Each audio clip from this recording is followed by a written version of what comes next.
welcome to Leaders of Tomorrow, the only show right now on Indian television where you, the MSME, get center stage to voice your opinions and thoughts. This is ET special daily initiative to give MSMEs and entrepreneurs the opportunity to be front and center in every industry and area that matters to you. Tonight, we're bringing you a special interview with the Leadership Management International.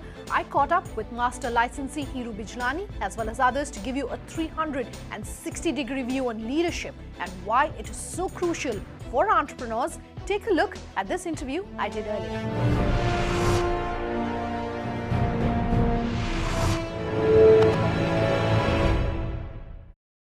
Dr. Bijlani, thank you very much for being with us here tonight to talk about leadership, how leadership is evolving in India, and what the viewers of our show should know about leadership and why it is so important for every company, no matter what the size of the business is. But before we get to that, let me start by asking you to talk about your own journey. Where did the idea of the Leadership Management International come about? What led to you joining that? What the journey has been? I explored firms around the world. I first thought, should I reinvent the wheel and do it myself? And then I said, no point. So I looked at many companies as to which company I could tie up with to bring real, meaningful leadership training to India. And that led me to Leadership Management International India. That made me come and do a tie-up with them and bring LMI to India. Now, why did I pick them? Because of all the companies, the value proposition of this company was not just churning out training programs, but building long-term relationships with companies and helping them achieve real, tangible results through a comprehensive process. Okay, fair enough. Let me pick up on a few things you've said, and I want to talk about some of the questions we get here on the Leaders of Tomorrow. We have a call-in show twice a week, and a lot of the questions that come to us around the field of hiring, HR, etc., is that companies and businesses tell us, we hire people, we put in a lot of money training them for a couple of months. They stay with us for a few months, then they get a better opportunity somewhere else and they leave. And one thing that an expert said to me sort of has really stuck in my mind. He said, employees don't leave bad companies, they leave bad managers. So that brings me back really to the role of a good manager for a company. What are some of the qualities you think is essential for a leader to have? If the leader doesn't have those skills, what would you advise? Do they go through a training course, or do they hire people who have those skill sets then maybe? Okay. The first thing, and I've been asked this question often, in the modern time, especially with the world that's rapidly changing and moving at a breakneck speed with regulations, circumstances, etc. The first thing is that leadership is both an art and a science, which means you have to use both sides of your brain, the creative side and the logical side. Traditionally, managers and leaders have used only the logical side and been drivers.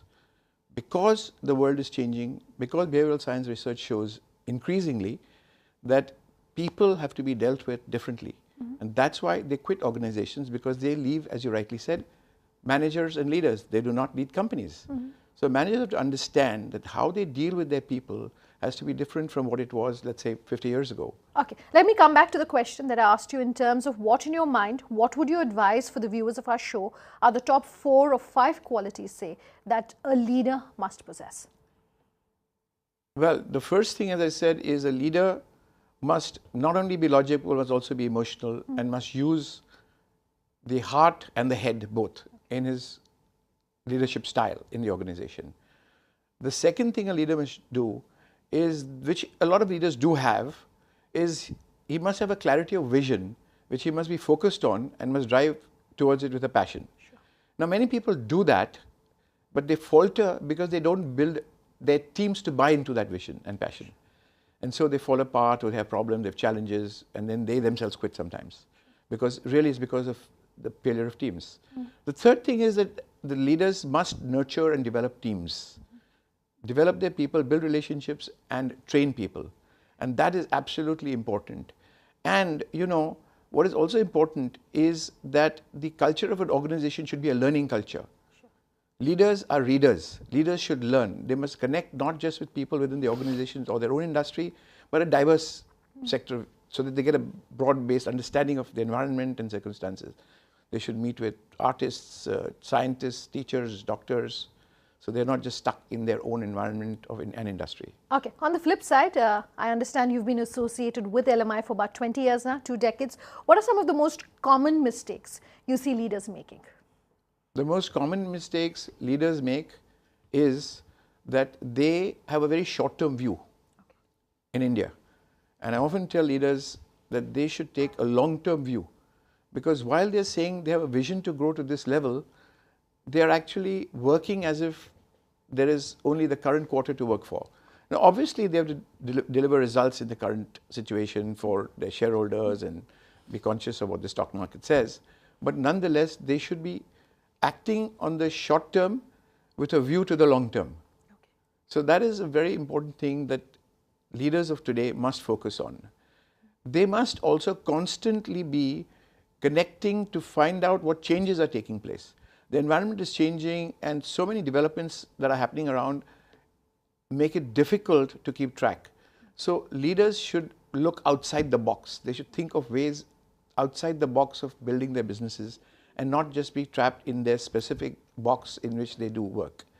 And carry their teams and work together as they go along. Okay.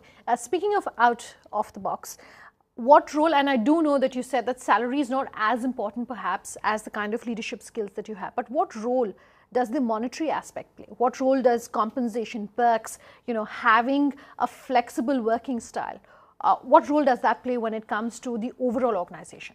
Flexible working style is very important and very desirable, and people love that. In terms of the compensation, most people actually weigh the overall package that they get in a company, not in terms just the monetary package or perks, but the work environment, the freedom and flexibility and ability to grow. So people want to grow. They want to look as to where they can go next, not only hierarchically within the organization, but what are they learning that is going to make them able to do things on their own, for instance. So they want to learn much more of the business, of the organization, and build relationships. So people have to get opportunities to grow and be themselves. Okay. One hears a lot about culture when it comes to any organization. How do you define culture in an organization? And also, how can managers and leaders ensure that culture is not just something that is top down, that's being enforced by the leaders, but it's also bottom up? Yes.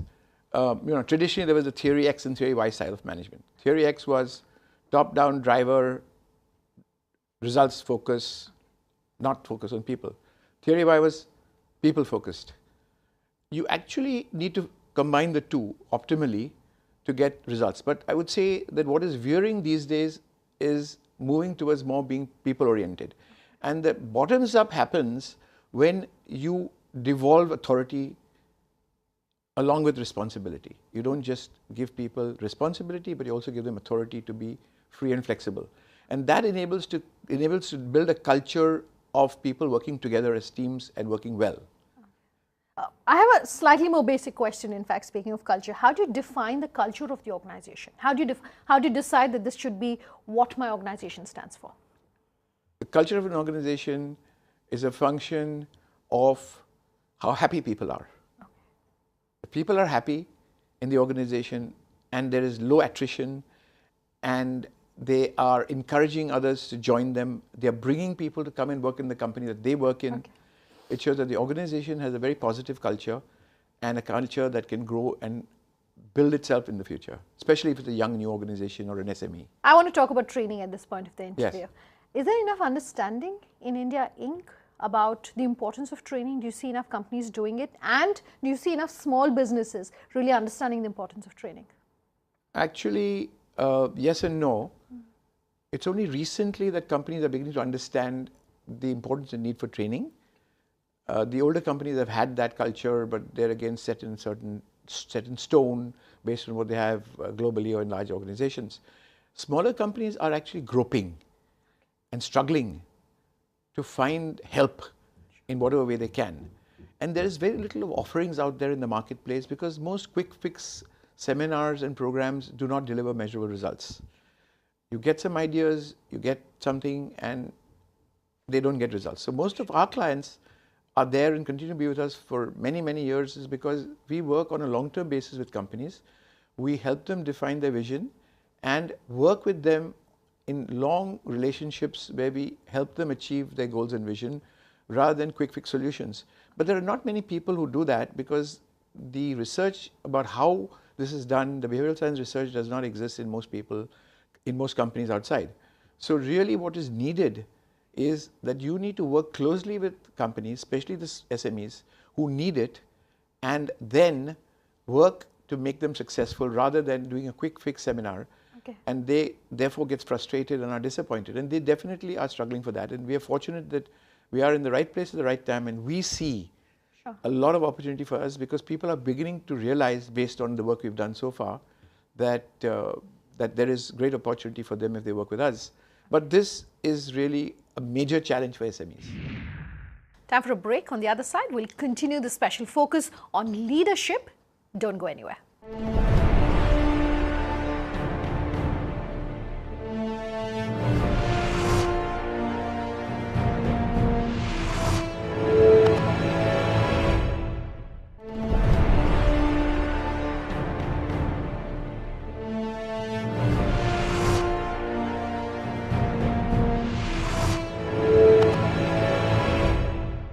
Welcome back. You're with us here on Leaders of Tomorrow, and tonight we're putting the spotlight on leadership with a special focus on Leadership Management International.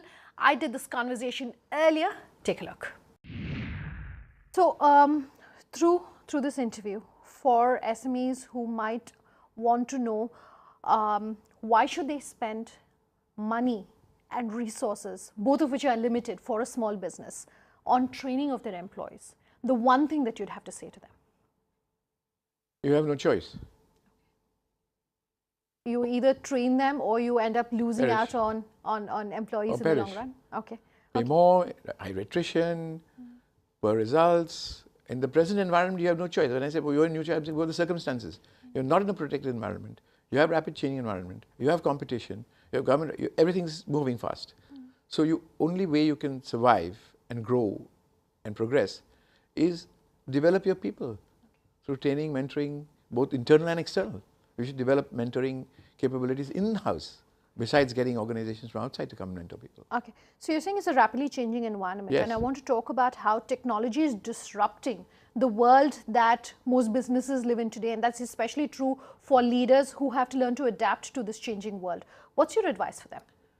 Absolutely right. And therefore, it is critical to be constantly scanning the environment and keeping up to date on knowing what changes are taking place in the environment and trying to figure out how those changes, howsoever remote they seem, will affect their companies. Because suddenly you don't know what's going to hit you. You know, I recently read that the petroleum and car industries are going to be out of business in 30 years based on research carried by a Stanford professor. So now how is that going to affect other businesses? Is what you're going to get ahead of. So be aware of the environment and learn as much as you can, as fast as you can. And don't be stuck in where you are. How much of what's happening globally should influence an Indian business leaders, leadership style?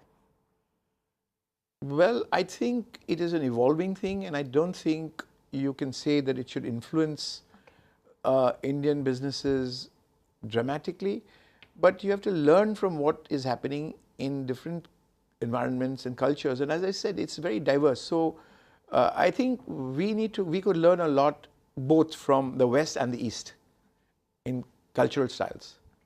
We are somewhere in between. Okay. So how often do you do these programs for a particular organization? How often does a manager who's, learned about a business process, learned about leadership styles, etc., need to then constantly keep updating himself or herself? See, our process is not a quick one-day seminar because seminars don't work. As we say, they are transactional. The retention application of a seminar of 1 or 2 days is maximum 2 to 5% after 5 or 6 weeks. Okay. So the research carried out by the American Society of Training and Development.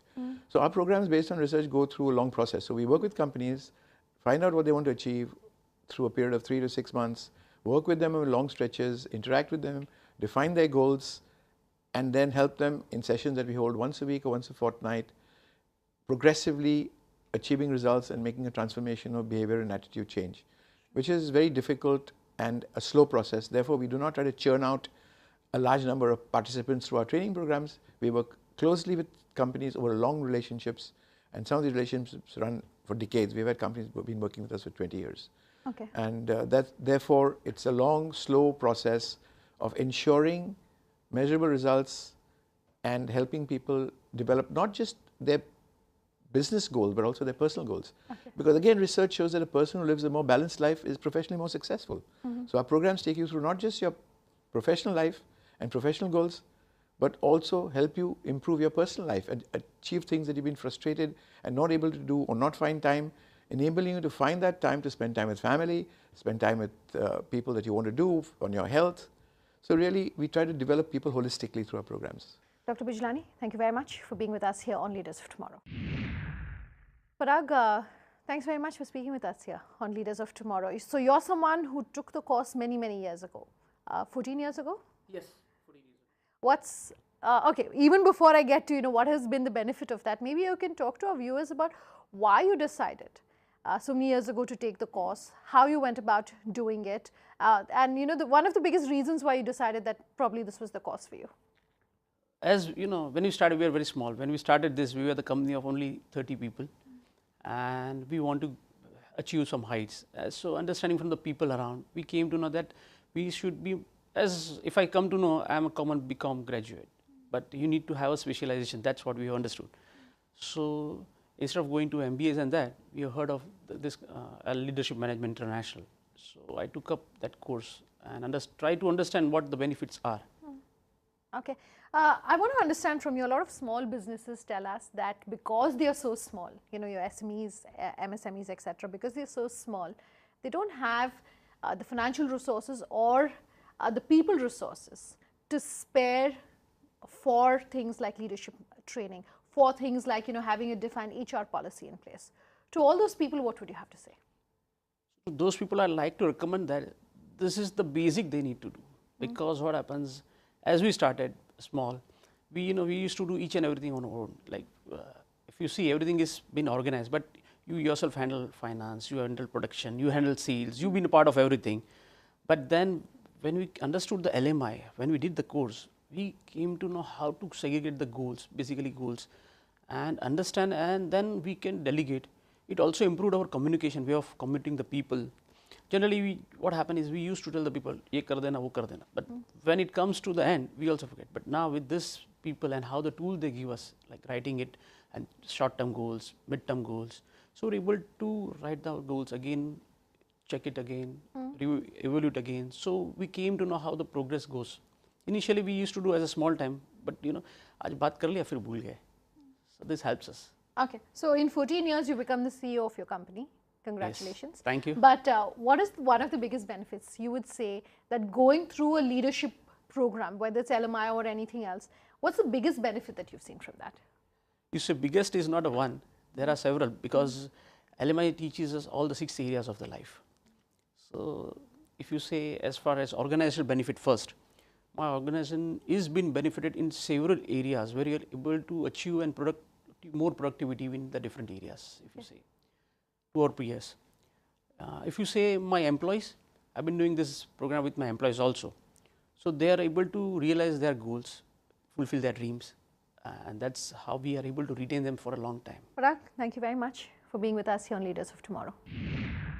Dr. Rao, thank you very much for being with us here on Leaders of Tomorrow. Let me start by talking to you about why you decided, to take the licensee for LMI, what the journey has been like for you.